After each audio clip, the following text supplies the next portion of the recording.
So, hello everyone again. Sorry for my voice. I'm Murat Karakush, and today I will be talking about a book that I really liked actually.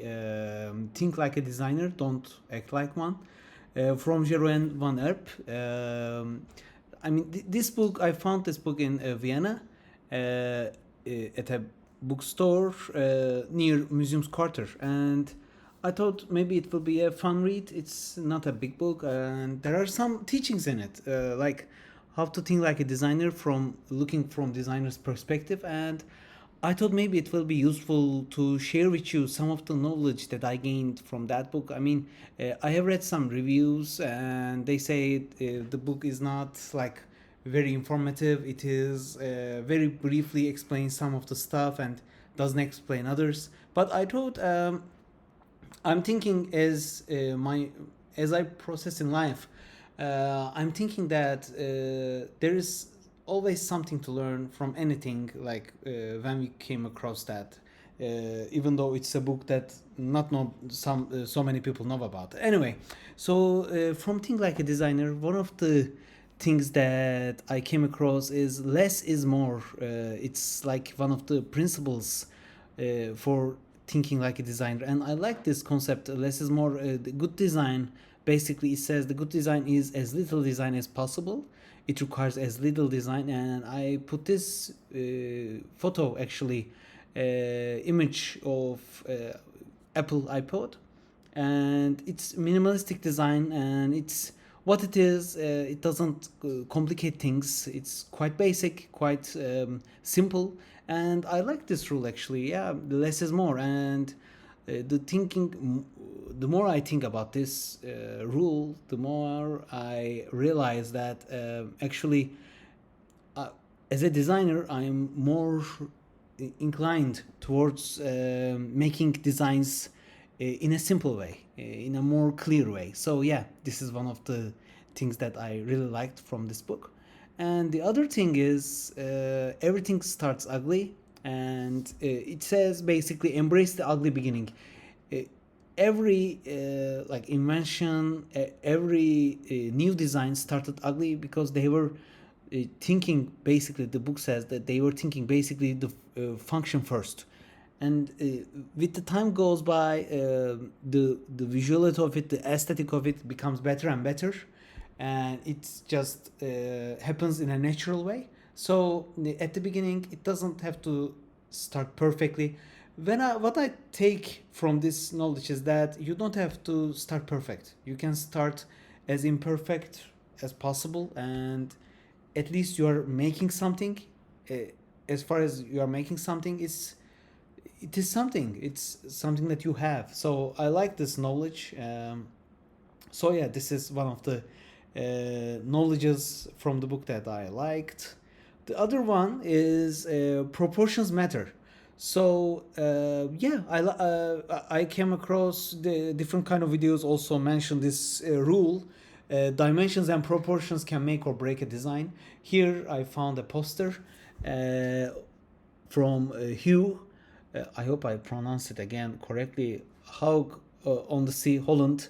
It's a poster of Holland, and you can see the titles, the text, the visuals, how they put hierarchically on the canvas, and it's different proportions. Like this poster has a language, and with the proportions, it tells its story, and it's really important. Like it's very one of the most basic rules of design, principles of design, which is scalability, proportions, and I really like it. Yeah, yeah. In the book, it also mentions, so I thought I can mention it as well here.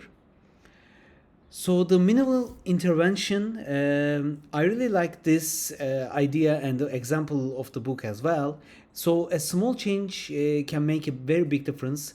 In the book, there is the example of Heineken and how the E in Heineken, they tilted the E a little bit, and so it looks like the E is smiling. It's a very clever choice. And another example is from Amazon. I found and put the photo here. So Amazon is just text. It is just text. It's not like feeling a brand. But when you add this arrow underneath it, and the arrow is going from A to Z, and it's like a smiling. It creates a smiling face. It's a very clever, a little detail, but it adds so much to the design. So I thought this will be useful to add. Yeah, and this is one of the knowledges from the book as well that I thought I can add here. The other one is I come across so many times, and it's really I think it's one of the most important rules of design.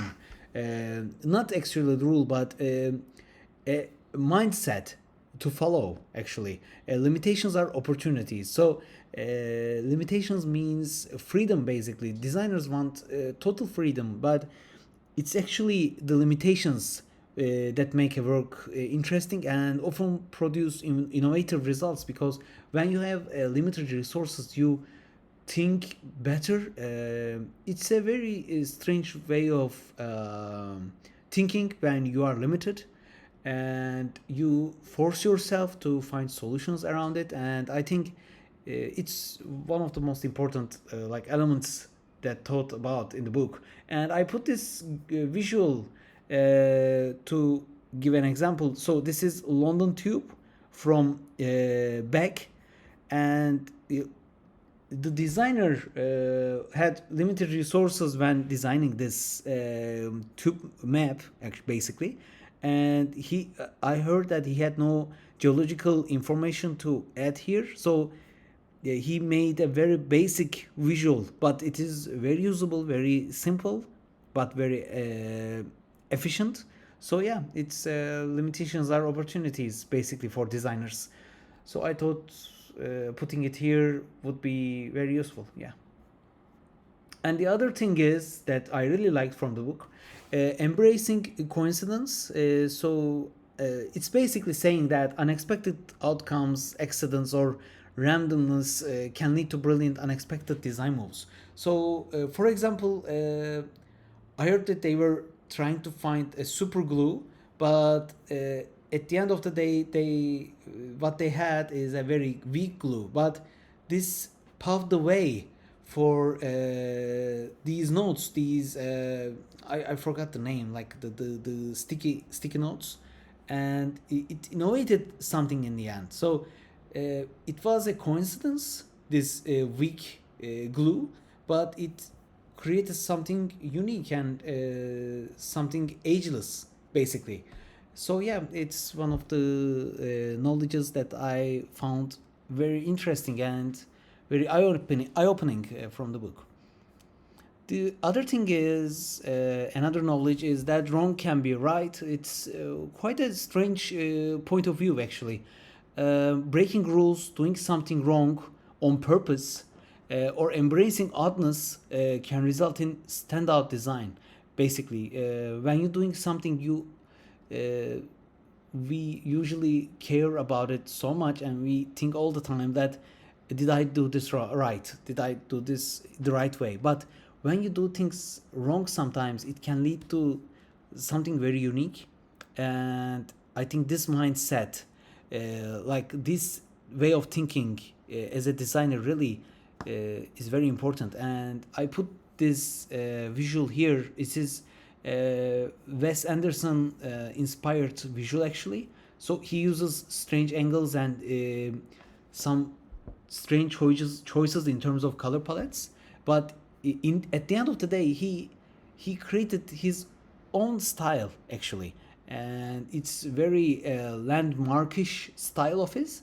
And yeah, it supports this idea that wrong can be right sometimes. So yeah, I like this mindset quite a lot. And the other thing is that staying curious and keep learning. It's yeah, again, it's very fundamental for a designer, for a creative, basically. Today's knowledge will be obsolete tomorrow, so you have to keep learning all the time, and it's like a cycle. And yeah, it's being curious about the things that you do, have that element of passion and of that craving for knowledge all the time. It's, I think, very important. I'm experiencing this like in my workplace, in my career life, being curious basically takes me to places. So I would suggest you keep this mindset basically if you are a creative or for any other job actually. And the book says it as well. Like this is not restricted to just for designers or creatives. It's this mindset, these mindsets that we talked about can be applied to many different areas of different careers. So yeah, and yes, think curious and keep learning. And the other one is the why helps. Actually, it says the clarifying the why in your design. So I like this so much because I'm experiencing this firsthand in my job. When you design something, you have to clarify why you designed it that way, why you made choices that you made, and you have to explain yourself all the time. You have to convince the people in front of you to make them believe that your design means something, brings value. So yeah, and I put this visual here. It's actually IKEA, and when you know you get an IKEA equipment, they give you in pieces and you put them together, and instructions. So basically, you tell them the instructions. You create a design, and you tell them one by one why you do this this way actually. So yeah, the why helps is I like the point that made by the book. Yeah, and design like a director is quite true actually, because it's getting complex each day. Like the complexity of modern design jobs are like crazy. It's so many things are expected of us, like not just design, but again, presentation skills, workshop skills, the communication skills, storytelling, many things. And the being able to see the whole picture, you have to act like a really like a director. I never thought it that way, but the book opened my eyes basically. And yeah, like thinking like a director, you are directing a product or product team actually, not actual directing, but you are the one as a designer. You have to see the full picture to design something right, to make it create a solution, and the right solution you need to design like a director. So I like this. Yeah, I like this point. And the other thing is, I guess this is the last one. Yeah. So avoiding repetition and looking for contrast. So I like this. I really like this point that was made by the book as well. When you make a design, and after one design, you say, okay, how can I top this design? How to make something different, unique, so I can make a shift. And the book says you don't even try. Like when you do, for example, in one design you do something very creative and with colors and contrasts and very vibrant and shapes and stuff, and your next design, you don't have to try. It's just it can be a simple visual, like the one that I'm showing here. Yeah, so you see the contrast here. And when you think about it, when something is simple, it can be very striking as something very vibrant as well.